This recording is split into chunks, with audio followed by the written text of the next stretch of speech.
Bienvenidos a una nueva edición de Escuela de Formadores. Hoy tenemos a alguien muy especial que para el mundo riverplatense lo llevamos muy cerquita en el corazón. Alguien que no necesitó gritar en la cancha para hacerse escuchar. En un mundo en donde a veces el ruido, el grito, el llevarse las cosas por delante prima, hay gente que nos marca con el ejemplo, pero es un ejemplo que trasciende a pesar de parecer más silenciosos.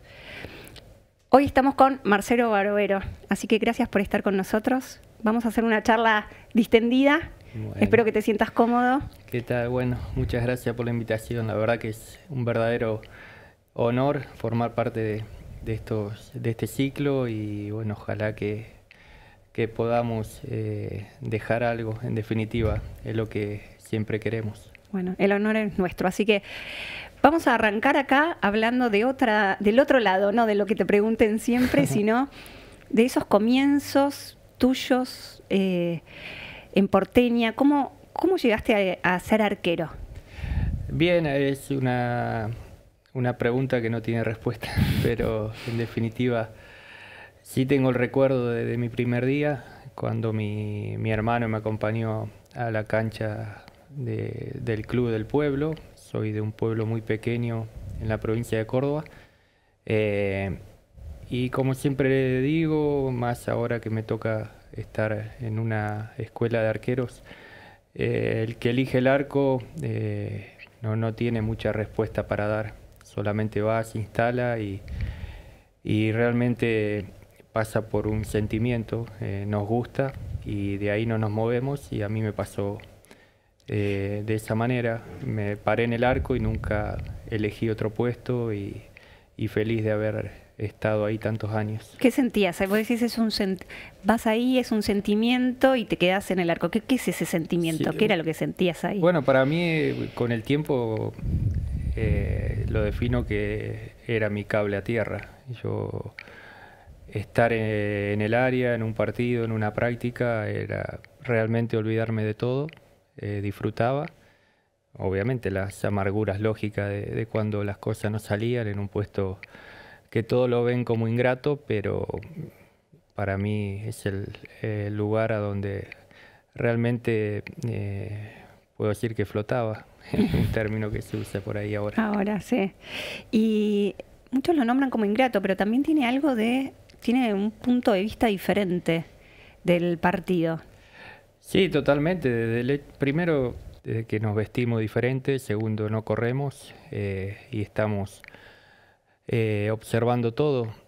Es un puesto que requiere de mucha capacidad, de preparación. Hay mucho de lo mental, de lo emocional. Y yo creo que nunca terminás realmente de consagrarte como arquero. Hasta el último día siempre le das vuelta al puesto, querés mejorar, y muchas veces cuando crees que estás muy bien, viene algún golpe y la confianza se derriba, pero bueno, ahí ya tiene que aparecer la preparación técnica, física, para seguir adelante y saber que solo fue una mala situación o decisión, o puede haber muchos factores, pero es un puesto maravilloso. A un momento concreto que vos decís, no sé, en ese día, ese partido, digo, cuando eras chico, no hace falta que sea solo en River, sino un momento que sentías como bajaba la confianza, y cómo hiciste para recuperarla. ¿Cómo es ese trabajo? Sí, bueno, en general el error nos marca e influye en el resultado, eso es evidente, y muchas veces no tenemos la posibilidad de rápidamente salir, así que hay que transitarlo en el partido, y cuando se traduce en derrota del equipo, no voy a negar que cuesta, que hubo noches largas, pero ya el día después, desde el momento que entras nuevamente a entrenar, empieza como a reciclarse todo, y es tratar de sobrellevar todos esos días, esos momentos, hasta que vuelve el próximo. No hay dos partidos iguales, y ante eso saber siempre que lo importante era el próximo partido, como decimos nosotros, la próxima pelota y va por ahí aprendizaje desde los 5 años que convivimos con esas dudas o con esos aciertos, errores, así que te va formando con el tiempo, más allá que hay goles que duelen mucho más o quedan en la historia o atajadas que también para el hincha significan un antes y un después. Y me decías, desde los 5 años, ¿cuándo arrancaste y cómo fue ese comienzo? ¿Qué búsquedas tenías? Bueno, jugaba, me divertía con mis amigos, tanto en el colegio, en el club. Bueno, lo recuerdo de volver a casa y que mi mamá esté enojada porque rompía los pantalones, eso es lógico de un arquero. Pero de a poquito con mi grupo de amigos ahí en Porteña jugábamos, nos iba bien, también hemos en su momento obtenido varios campeonatos y bueno, entre amigos se hace inolvidable el recuerdo y como todo siempre iba por ahí ilusionándome con algún pasito más allá que era principio de los 90, totalmente otro mundo por decir, pero bueno, quería seguir por mis sueños que en su momento mis abuelos, mis padres me iban abriendo y bueno, hasta que se dio la oportunidad de irme a probar a Atlético Rafaela, que era por ahí lo más alto que aspiraba. Fue ese aspirar a ir a Rafaela, que tal vez quedaba cerca. ¿Cómo llegaste a ir a probarte? ¿Te acordás cómo llegaste, cómo te sentiste ese día? Sí, obviamente que me acuerdo bien el día que me dicen que me iba a probar. Yo anhelaba, iba a ver los partidos a esa cancha, el equipo que estaban casi toda la época en segunda división. Escuchaba los partidos por radio, escuchaba a mis abuelos, mis tíos que son cercanos a Rafaela y ya memorizaba las formaciones y bueno, hasta que se dio tanta espera, llegó la posibilidad y fuimos con mi amigo una tarde casi de otoño, creo que era fin de marzo, principio de abril, a probarnos y bueno, fue un momento mágico a probarte. para mí. ¿Qué te pasó ahí cuando llegaste a probarte? Había muchos Sí, chicos, ¿cómo te sentiste? No, era una prueba más cerrada, Sí. no era la típica que hay, no sé, 100 jugadores esperando. Éramos, no sé si éramos 8 o 10, no más que eso. Y me pusieron a atajar ahí para uno de los equipos y al poquito tiempo ya el entrenador no gritó, pero habló con una voz que siempre está en mis oídos, que fue, bueno, ¿a dónde está el padre del arquero? Y ahí empezó la historia realmente. Había quedado en el club y ahí arrancó un camino muy lindo, emocionante. Y ¿Cómo nada, había que lo llegado volvería a hasta elegir. Rafaela? ¿Cómo fueron? ¿Fuiste con tu papá? Fui con mi papá, sí, con mi mejor amigo que también es del pueblo, Nicolás. A la prueba, 6 de la tarde, normal de cualquier... Esa vuelta en el auto.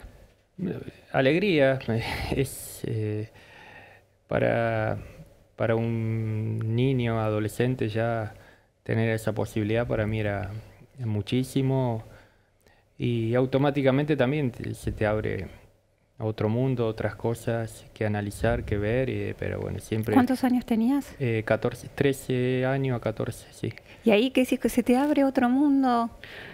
Y ¿Qué pasaba ahí por esa cabeza? Principalmente, bueno, ya tener que decidir. Ese año viajaba 2 veces por semana a entrenar y jugaba los sábados. Y el año posterior irse a vivir a la pensión. Es un cambio a los 14. Grande, sí. Dejar el pueblo de 5.000 habitantes a pasar a una ciudad de 100.000, que bueno, por ahí a los que viven en Buenos Aires no significa nada, pero para mí era totalmente otra historia. De hecho, era uno del... Normalmente la pensión de Atlético tenía jugadores de 18 años para arriba y bueno, me hicieron un lugar a mí también. Así que nada, O sea, era el más tenías chiquito. 14 años, Sí, solo, el más chico, sí, no había otros de la edad, todos más grandes. claro, pero nada, feliz. Como siempre digo, yo no miré para atrás y ahora que mi hijo se fue, me doy cuenta lo que fue en ese momento para mis padres, para mi hermano. Pero bueno, la ley de la vida y agradecido a mis viejos por el apoyo, que no es cosa menor y es justo nombrarlo. Uno por ahí cuando va creciendo, tiene hijos, resignifica mucho de esas experiencias, pero hay una realidad. Los datos dicen que de 1000 chicos en inferiores, uno llega a jugar profesionalmente y encima siendo arquero hay menos chances aún. Sí. Y uno resignifica tal vez ahora lo que era ese momento, ese llegar a Rafaela, que era tu sueño máximo. Sí. Después sabemos el fin de la historia, pero hoy ¿cómo pensás esas noches ahí en Rafaela y lo que pasó todo después en Rafaela? ¿Cómo lo pienso? Que no pensaba esa parte, sinceramente, pero... A veces está bien ser un poco Sí, inconsciente. exactamente, pero yo tenía la ilusión y el sueño como lo tenían los demás. Sí, tuve la bendición que me tocó a mí. Y ante eso es bueno. Pero que hay de bendición y que hay, siempre hay un poco de suerte en la vida, pero también hay un poco de estar preparado en los momentos indicados, de prepararse, de estar, porque solo con suerte no se llega. No, al contrario, bueno, pasa por darlo todo, por disciplina, por cumplir. Bueno, eso lo saqué de mi casa. Era mis viejos comerciantes, de lunes a lunes laburando, obviamente nosotros estudiando, pero automáticamente terminábamos el secundario y también a trabajar en el negocio familiar y lo único que me pidió mi mamá es, bueno, te dejamos ir, pero termina el secundario. Así que creo que es un poco asumir que a lo que te dedicas o querés hacerlo, tenés que realmente dar lo mejor y muchas veces se junta el talento con los sueños y bueno, gracias a Dios me tocó a mí. Sí. ¿Cómo fue llegar a primera? Fue larga la espera un poco porque el debut real mío en fútbol profesional se dio después de varios años esperando o siendo suplente, que ahí ya fue también un buen aprendizaje. Pero sí, es cumplir un sueño. Automáticamente cumplís uno y ya arranca otro. Bien, pero me decís, fue varios años siendo suplente. ¿Cuánto? ¿Cómo fue esa espera? Las cifras son más de 90 partidos sin ingresar. O sea, estamos hablando varios años. Sí, más de 3 años. Yo el primer partido que voy de suplente es a los 17 años. Sí. Y debuto en octubre del 2004, si no me equivoco. Casi 3 años, cuando tenía 20 años, más de 3 años posteriores. Así que, bueno, un aprendizaje que me dejaron mis colegas, mis arqueros que estaban arriba mío, de que, bueno, cuando agarras el puesto no hay que soltarlo y también esa espera, sinceramente no me costó porque siempre tenía la ilusión de que el próximo partido me iba a tocar, pero en ese próximo partido pasaban 7 días de siempre preparación. se renovaba, era como... Se renovaba, exacto. Es el día a día, en definitiva, la clave de todo. Hoy pienso un arquero que esté 3 años esperando el puesto o en realidad lo pienso en muchísimos ámbitos en donde parece que los resultados positivos tienen que estar ya. Claro. Creo que esa espera, no sé cuántos de nosotros, pero cuántos chicos o chicas, jóvenes, en cada uno de esos lugares, sea en fútbol o sea en cualquier deporte, se la bancarían. Vos decís, a mí no me costó, pero Sí, ¿por qué no te costó? primero porque estaba la ilusión de que llegue ese día. Después, por ejemplo, en el 2009 tuve otra experiencia en Vélez que tuve de enero a diciembre sin jugar un partido. Que ahí, bueno, Ricardo Gareca también, siendo el técnico, me dejó mucha enseñanza y ya era otra etapa para mí. Ya era profesional, ya padre de familia, bueno, muchas cosas que llevan a pensar, a veces a enojarse, pero siempre hay aprendizajes. La primera etapa la vivía como un joven ilusionado que sabe a dónde iba, nomás era cuestión de que se dé. En definitiva, lo importante no era llegar temprano, sino preparado, más en este puesto. Y bien, llegar preparado tenías enojos que no te ponían. Uno, igual el arquero entiende que si hay otro arquero titular uno tiene que estar en el banco, pero Sí, había enojos. sí, ¿Cómo bueno, manejabas eso? Ese año, en el 2009 en Vélez, sí.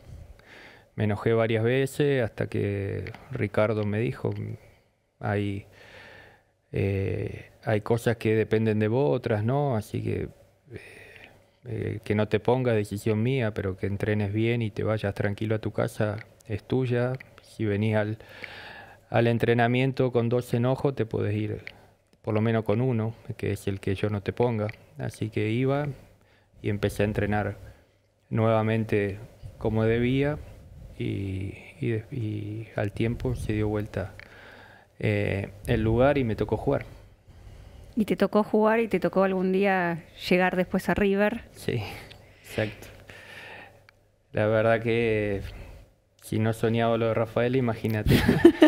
Lo de River, venir a Buenos Aires, entrar porque te voy ahí. Vos soñaste lo de Rafaela. Sí. Lo que no soñabas era lo que venía después. Pero totalmente.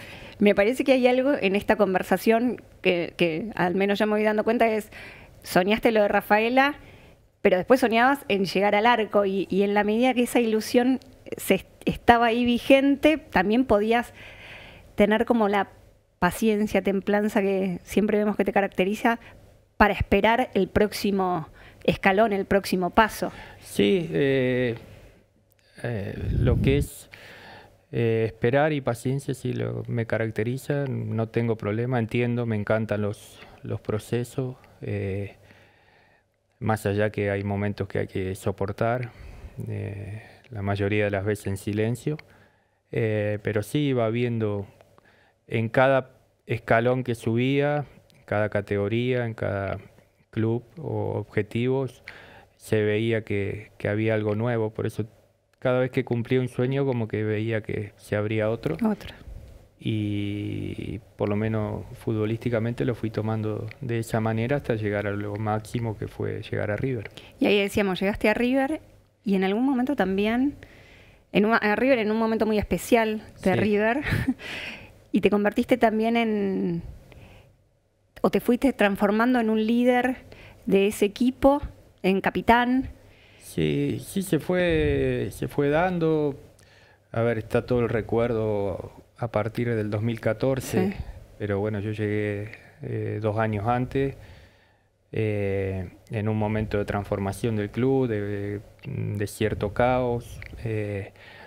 Ante eso me encontré con un par de líderes también que entraban a marcar un camino y en definitiva River te simplifica mucho a la hora de tener que expresarte, jugar y sabemos bien las reglas. Es un club que inspira grandeza y ante eso tenemos que alinearnos, y creo que lo hicimos de esa manera en su momento con Leo Poncio, el Lobo Ledesma, Fer Cabenagui.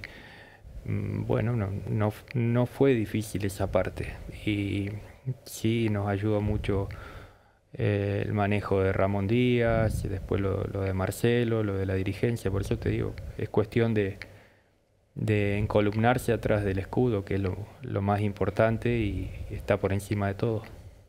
Y ahí en ese me dijiste que te gustan los procesos y te fuiste transformando en un líder de ese equipo. ¿Registras algún momento que vos decís, bueno, acá yo tengo un lugar de liderazgo en este equipo? Para convertirte en capitán Sí. también, ¿no? Y referente. No, en general nunca, por edad el fútbol te decanta en que tenés que ser referente o capitán. Bueno, lo más visible es la cinta en el brazo, pero eso es para afuera. Puerta adentro tenés que asumir el lugar que te toca como referente. Yo estaba casi en los 30 años y me tocó serlo y creo que me fui preparando. Siempre fui de observar y escuchar a los capitanes que tuve y todo ese camino anterior me preparó y creo que me puso a la altura. Después es muy importante nombrar que no lo haces solo, lo haces con un grupo de compañeros que muchos habíamos llegado juntos, como Bangioni, Mercado, bueno, Johnny ya hacía rato que estaba. Y ante eso vamos tirando entre todos porque no es fácil. El día a día, el saber que tiene que estar a la altura, en ganar siempre el partido que viene y somos seres humanos también. No es fácil asumir todas las responsabilidades y lo más sencillo es hacerlo en grupo y por eso también creo que la gente se identificó tanto con ese equipo del 2014-2015. Por esa cuestión de la construcción en equipo, en grupo. Sí, yo creo que en cada uno de nosotros nadie quería sobresalir, evidentemente, pero a la vez la gente creo que se identificó en la mayoría o en todos los jugadores que formábamos parte de ese plantel. Y ahí mencionás que nadie quería sobresalir. ¿Y qué características o qué sentís vos que aportaste por ahí? ¿Alguna charla que tuviste con algún jugador, alguno tal vez más chico, algo que nos puedas como para poder entender bien cómo era ese Marcelo líder, referente? Sí, más que todo a partir de la observación y del diálogo cercano, en saber que lo único que importaba era lo que nosotros hacíamos dentro de la cancha. Bueno, Todo lo ese demás diálogo, ¿te acordás alguno en particular? Principalmente en bajar la exposición.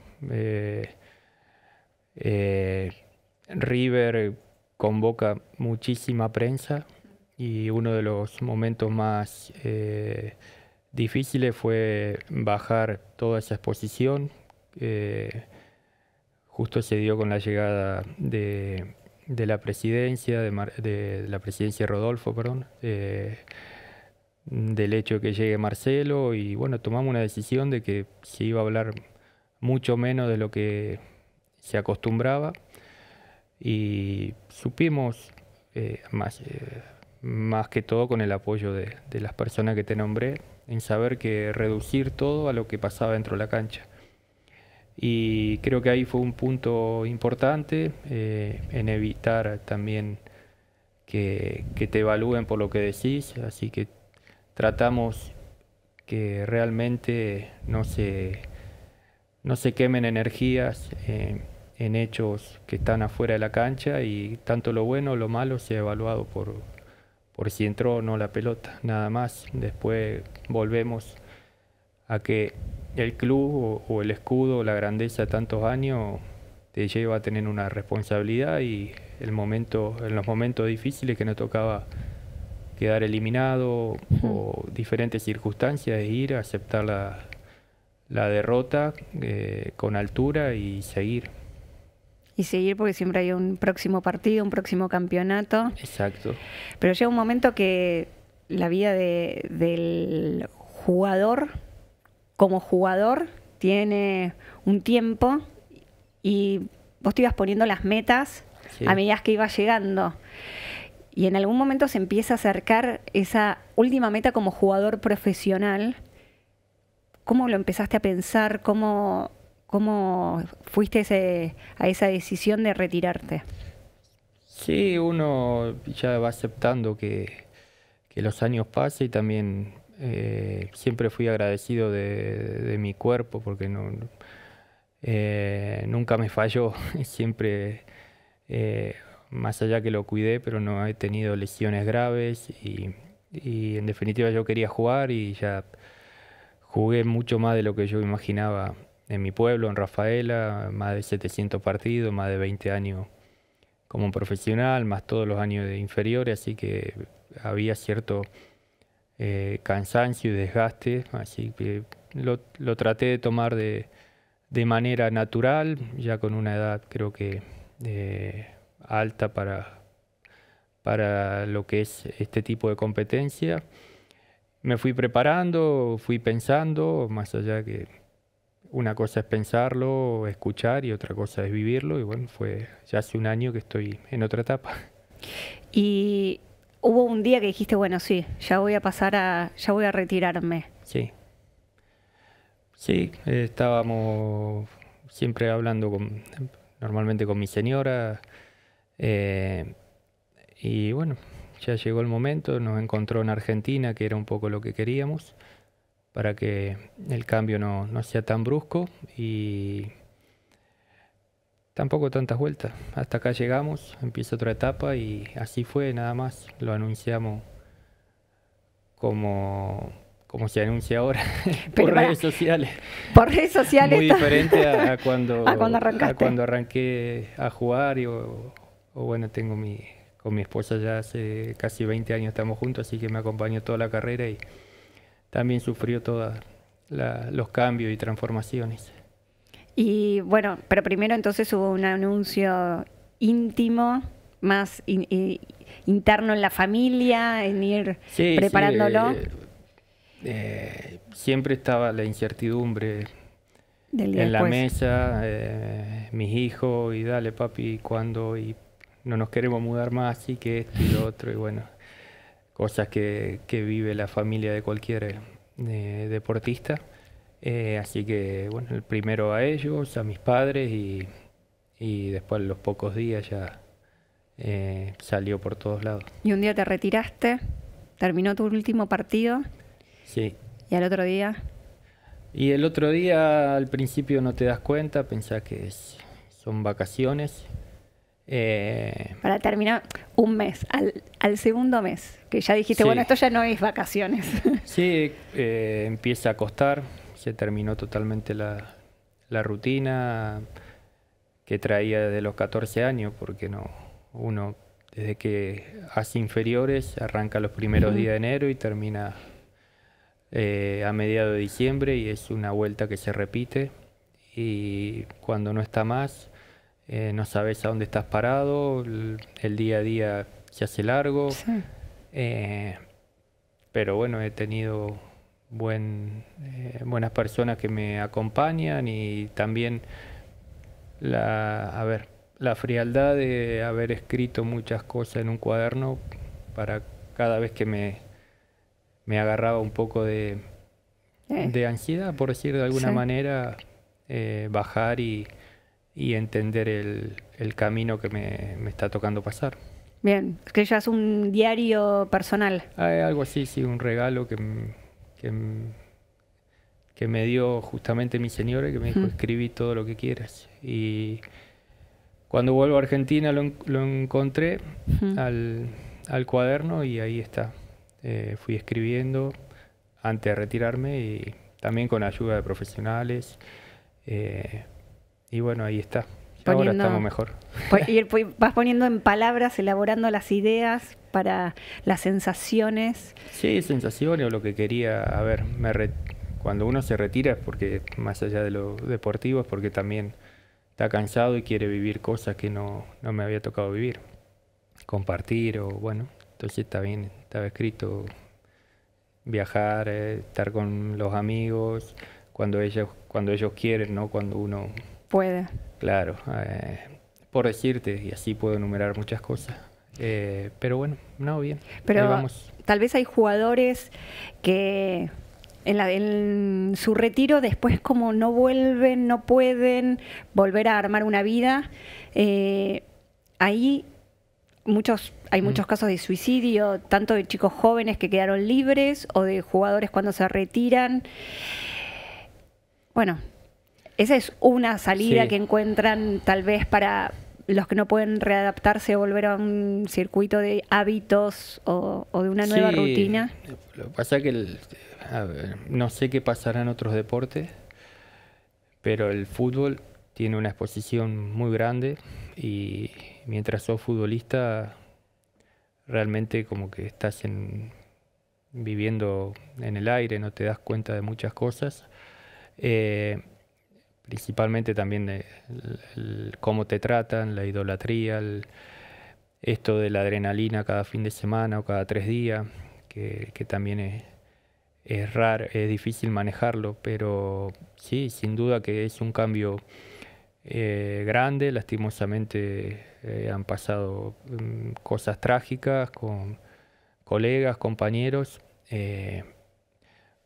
porque una de las cosas principales es eso, y otro es que con 40 años realmente tenés que empezar otro camino, otra vida, y a veces se comete el pecado de no prepararse, y no solo prepararse durante la etapa de profesional, sino también yo creo que un gran problema es que durante la adolescencia, el secundario, hay mucho abandono. Me ha tocado vivir situaciones raras en vestuarios con compañeros jóvenes que estaban por debutar o llegaban al plantel de primera, y por ahí académicamente estaban muy atrás, que es muy preocupante, y todo eso quizás no se recupera y no te da realmente la capacidad que tenés que tener para pensar, para analizar muchas cosas. Yo creo que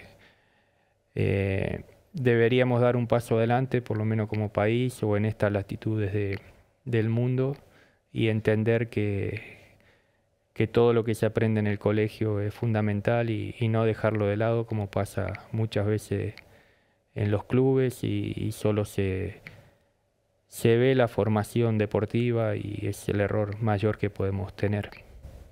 Bien, justo hay algo que venías diciendo que era de no quemar, tener la espera para los procesos, para no quemar las etapas, y un poco estás diciendo de la importancia que tiene esto después para la salud o el bienestar de ese deportista, sacando del fútbol, digo, me parece que es algo que tiene que ver con todos los deportistas de alto rendimiento, el formarse como persona más allá de solo como jugador o como deportista. Sí. Y hoy te toca estar en una etapa de formador de otros, de formador de arqueros, medio como para ir retomando todo lo que dijiste y cerrando, pero ¿en qué haces hincapié como formador? Que hago hincapié en que todo se basa en el día a día, que no hay soluciones mágicas, que todo lleva un tiempo, un desarrollo, en que hay que dedicarse día a día, y también saber separar. Yo no creo en la obsesión de las cosas, sí en ser apasionado, en destinar mucho tiempo, pero también está bueno por lo menos una vez a la semana alejarse, ver las cosas desde otro punto, en cierta manera aburrirse un poco, desconectarse, y bueno, creo que ahí pasa la clave en un mundo donde sabemos que todo lo queremos ya o al instante. Acá no hay fórmula mágica, no hay otra que el dedicarse, el cuidarse en día a día, saber que hiciste algo para estar más cerca de tus sueños. Bueno, me quedo con eso, con los otros tiempos, con las pausas, con las formas de hablar, con esa templanza, con las herramientas que tal vez nos diste en esta conversación, de poder encontrar los espacios de alejarse, de poner en palabras, en un cuaderno, con un diálogo con profesionales para estar preparados siempre para la próxima etapa que nos toque, pero no quererla ya, sino ir paso a paso pensando en el día a día, un poco, ¿no? Eso es. Yo creo que sí, que todos estamos tranquilos cuando realmente ganamos el día, y no estamos esperando algo extraordinario, más allá que asumo que me ha costado toda esta etapa, pero bueno, está bueno contarlo y sigo insistiendo que es muy importante que realmente estemos el tiempo ocupado o dedicándonos a cosas que realmente sean productivas y también saber alejarnos y desconectarnos para tomarnos esos momentos y realmente observar si es lo que queremos, si nos da satisfacción lo que estamos realizando o solamente lo hacemos para alivio nuestro, de nuestros seres queridos, padres. Así que me toca a mí hablar de este lugar, como te dije antes. Yo tuve la suerte que el talento me acompañó para lograr mis sueños, pero más allá de eso creo que todos tenemos que tener un lugar, un hobby para poder realmente disfrutar de la vida. Bueno, gracias. Gracias por estar acá, por estas palabras. Me parece que en momentos de tanta, de lo instantáneo, de lo rápido, frenar y escucharte nos hace pensar en un montón de cosas y sobre todo en cómo formar en valores a los deportistas.